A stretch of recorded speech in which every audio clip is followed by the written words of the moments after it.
신약 서신서의 말씀 고린도후서 5장 17절에서 19절. 그런즉 누구든지 그리스도 안에 있으면 새로운 피조물이라. 이전 것은 지나갔으니 보라 새 것이 되었도다.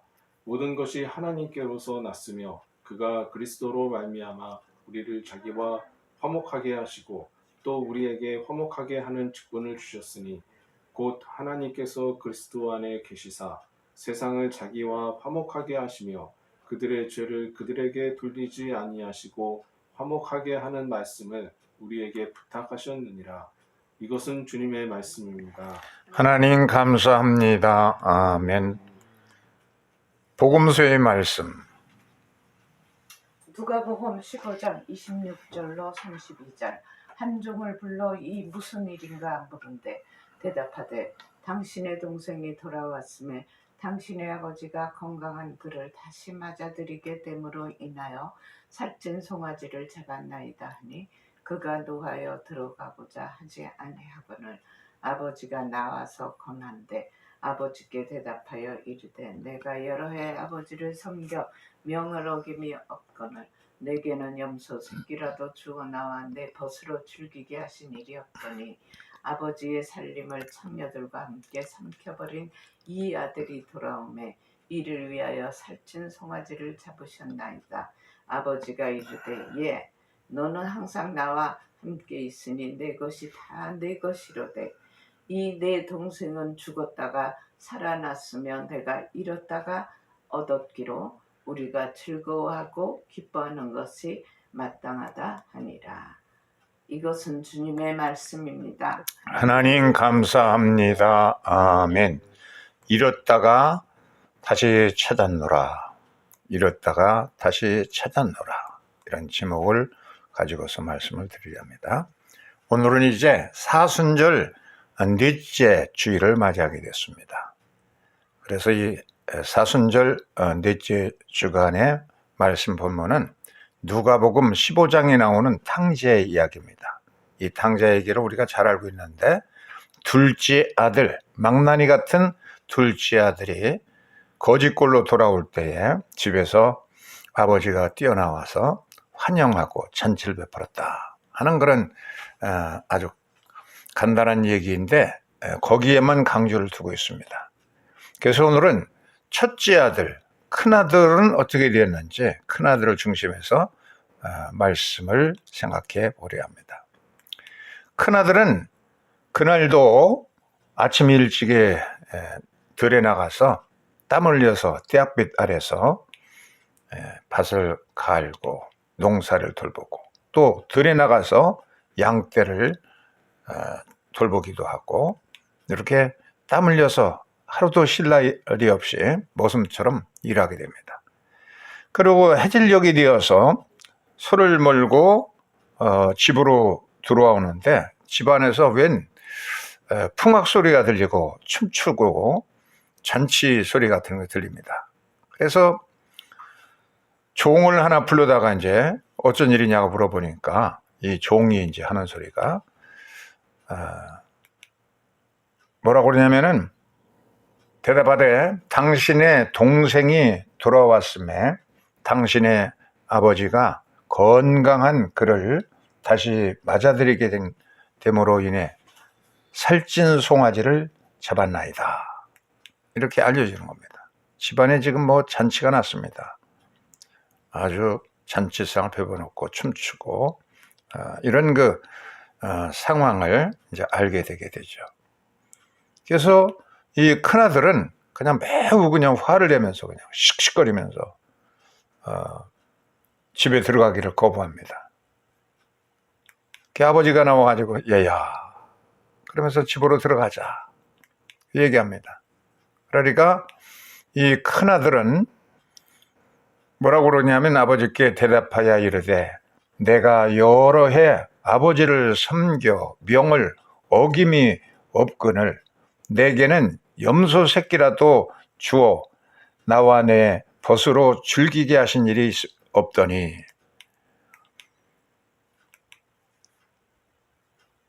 아버지의 살림을 창녀들과 함께 삼켜버린 이 아들이 돌아오매 집안에 소중한 살찐 송아지를 잡아서 잔치했습니다.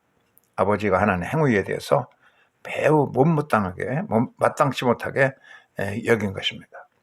아버지의 그 넓은 환대, 죽었다 살아난 아들 같은 그런 아들을 위해서 송아지 잡아 잔치하는 이 모든 것들이 굉장히 마땅치 못하게 불평합니다. 그러자 아버지께서 뭐라고 그러냐면은, 얘야, 너는 항상 나와 함께 있으니 내 것이 다 네 것이로되 네 동생은 죽었다가 살아났으며 내가 잃었다가 얻었기로 우리가 즐거워하고 잔치하고 기뻐하는 것이 마땅치 않으냐, 이렇게 이제 말하는 겁니다. 그래서 이 잔치상에 데려와서 이 큰아들도 그 마땅치 못하던 그런 분위기를 풀고서 잔치를 즐기고 아버지의 어진 마음에 감동을 받게 되고, 이 탕자 같은 망나니 같은 이 아들도 깨끗한 비단 옷, 흰 옷을 입혀주고 가락지를 끼워주고 다시 아들로서 받아들인 그 아버지의 환대에 감사하게 됩니다. 이와 같은 얘기인데, 이렇게 아버지의 얼마나 크신 너그러움을 가지고 있어요. 큰 자비하심과 너그러움으로 둘째 아들 누더기를 벗기고 흰 비단옷을 입혀주고 또 보석 반지를 가락지를 끼워서 영접하고, 또 큰아들 옹주라니 큰아들도 아버지를 이제 닮아가게 됩니다. 아버지의 그 넓은 사랑에 감동을 받아서 아버지처럼 자비심을 잊게 되고, 망나니 같은 이 아들도 이렇게 가락지를 끼워서 새롭게 아들의 권위를 세워주시는 아버지의 큰 사랑에 감동을 받아서 아버지처럼 성품에 닮아가게 되죠. 이 세상에는 둘째 아들 같은 양아치 같은, 예수를 믿어도 양아치 같은, 그냥 계속 뭔가 보채고 달라고만 하는 그런 신자도 있고, 또 큰아들 같이 말씀을 따라서 아버지의 명을 어기진 않지만 인색하고 바리새적인 율법주의적인 그런 아들이 있습니다.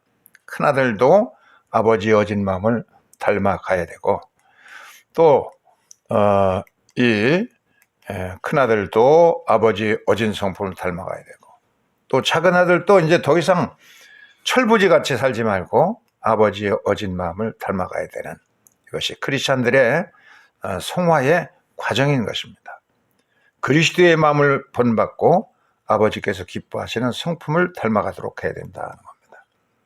이 지도를 보세요. 이 지도에 보면은 보스니아 지도입니다. 보스니아라고 하는 그 나라는 전쟁이 잦지요. 위에도 보스니아 영토고 또 서쪽으로도 보스니아 영토입니다. 이 북쪽에 크로아티아라고 하는 나라에 둘러싸여 있죠. 그래서 두 나라 사이에 계속 전쟁이 일어나고 그러는데, 크로아티아하고 보스니아 사이의 국경지대에 브로드라고 하는 이 빨간 표시 있는 브로드 있죠? 빨간 표시 도시를 한번 보세요. 브로드가 국경지대에 있습니다. 이 국경지대에 브로드에 아주 유명한 성경학자가 있었습니다. 그런데 이분은 너무 성경만 연구하다 보니까 생계가 어려웠어요. 그래서 가족들 전체가 비난하는 가운데 시달리게 되죠.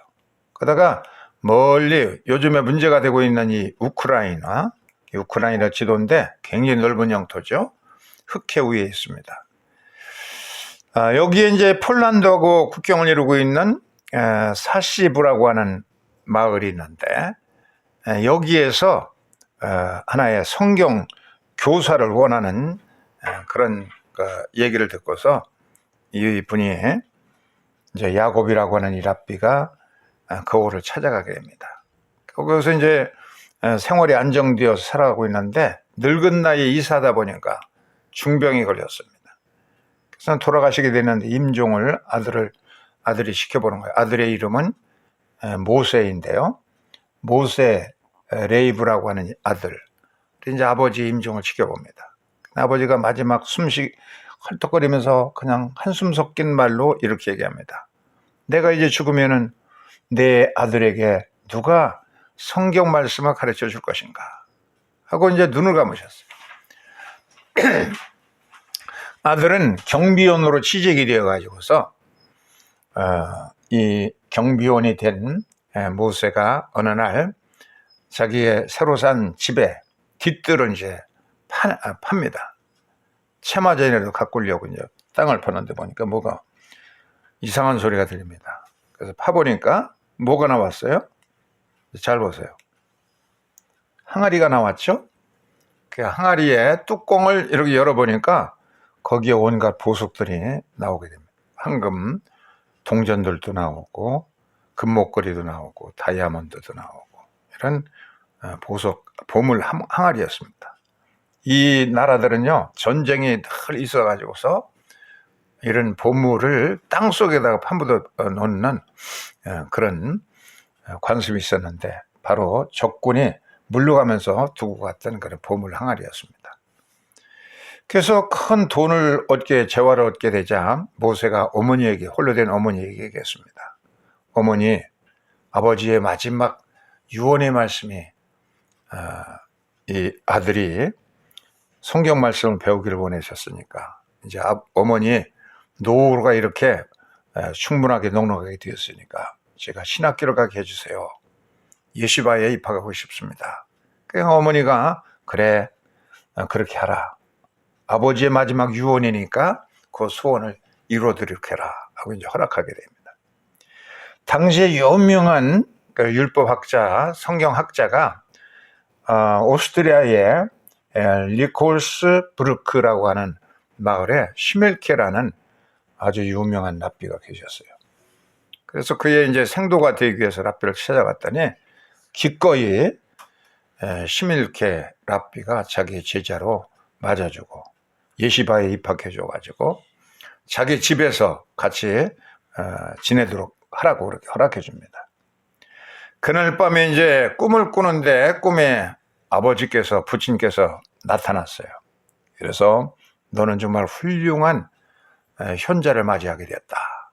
그러니 네 마음과 생각과 눈과 귀를 열어서 이 의인의 말씀을 잘 듣고 그의 성품과 선한 행동을 본받도록 해라 하는 아버지가 꿈에 나타나서 타이르는 겁니다. 그래서 늘 랍비 곁에서 같이 식사도 하고 같이 살고 차도 마시고 성경도 배우고 큰 복을 이제 누리게 되었어요. 그런데 랍비의 집은 늘 사람들이 분비했는데 어느 날 랍비의 부인이 이제 식사를 하려면 유대인들은 꼭 손을 씻죠. 손을 씻고서는 예우는 그런 축복문이 있어요. 바로와 따도네 엘로히누 멜카온 아스르키드시안 부치바 치바노 레요토 오르 알 레요토 오르 이렇게 손바닥을 씻고서 축복문을 외우고 이제 바로와 따도네 멜카온을 한 번씩 이렇게 민나라서 빵을 떼야 되는 겁니다. 그래서 손을 씻기 위해서 반지를 빼가지고 창틀 위에다가 이렇게 놨어요. 창틀 위에 반지가 보석 반지가 빛나고 있죠. 그랬더니 그 집은 늘 사람이 붐비는 곳이었는데 누군가 막 달려나는 거예요. 달아나는 겁니다. 그래서 보니까 조금 전까지 빛나게 있던 그 보석 반지가 없어졌어요. 그래서 사모님이 그냥 너무 안타까워서 이거 1,000만 원짜리인데 저 사람이 알지 못하고 헐값 팔으면 어떻게 하나 하고 고함을 칩니다. 랍비가 모세에게 이야기합니다. 너는 동작이 빠르니까 빨리 가서 잡아서 이거 1,000만 원짜리라는 사실 알고 내가 너에게 준다고 가서 전하라고 그럽니다. 잽싸게 가가지고서는 이 모세가 이 반지 도둑을 이제 잡게 되었어요. 그래가지고서는 얘기를 했어요. 스물케 스승께서 얘기하신 이 반지는 매우 값진 것이고 1,000만 원짜리인데 그것을 헐값에 팔지 말고 또 랍비께서 너에게 이것을 선물로 주셨다 하고 말합니다. 그러니까 이 반지 도둑이 너무 자기가 이제 붙잡혔으니까 랍비에게 끌려가서 치주를 받고 경찰에게 넘겨져서 깜빵 가야 될 텐데 오히려 자기에게 그 값비싼 보석을 준다니까 감동을 받았고, 그래서 제가 랍비에게, 그 어진 랍비에게 손을 끼실 수가 없습니다. 이 반지를 돌려드립니다. 그러니까 모세가 얘기합니다. 랍비의 생도가 된 모세가 우리의 랍비 스몰케께서는 이 반지를 받지 않으십니다. 당신에게 선물로 주신 것이니까 이것을 헐값에 팔을까봐 나를 보낸 겁니다. 그러니 이 랍비의 반지, 랍비 부인의 반지 1,000만 원 이상이 팔아가지고 그것을 정말 당신이 회개하려거든 그것으로 좀 일반 반지를 사가지고 가난해서 시집가지 못하는 그런 신부들에게 그 반지를 주어서 시집갈 수 있게 해주시오. 그러면 당신이 용서를 받을 것입니다. 그래서 이 말에 이 반지도는 크게 감동을 받았어요. 그래서 자기의 잘못된 삶을 개선하고 이 랍비 스몰케의 그 감동을 받아가지고서 열심히 땀 흘려 벌고 정직하게 일하고 그 자기의 번 돈으로 불쌍한 사람들을 돕는 그런 자선 사업가가 되도록 그의 인품이 아주 훌륭한 정직한 인품으로 이제 변화되게 되었습니다.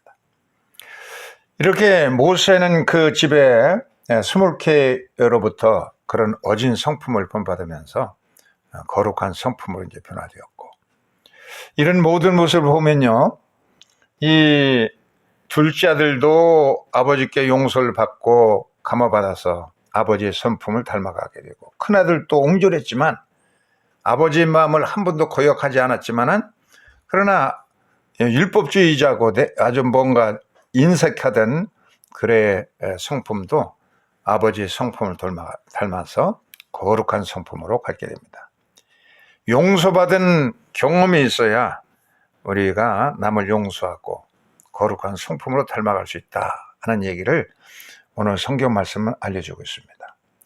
누구든지 그리스도 예수 안에 있으면 새로운 피조물이라. 이전 것은 지나갔으니 보라 새 것이 되었도다.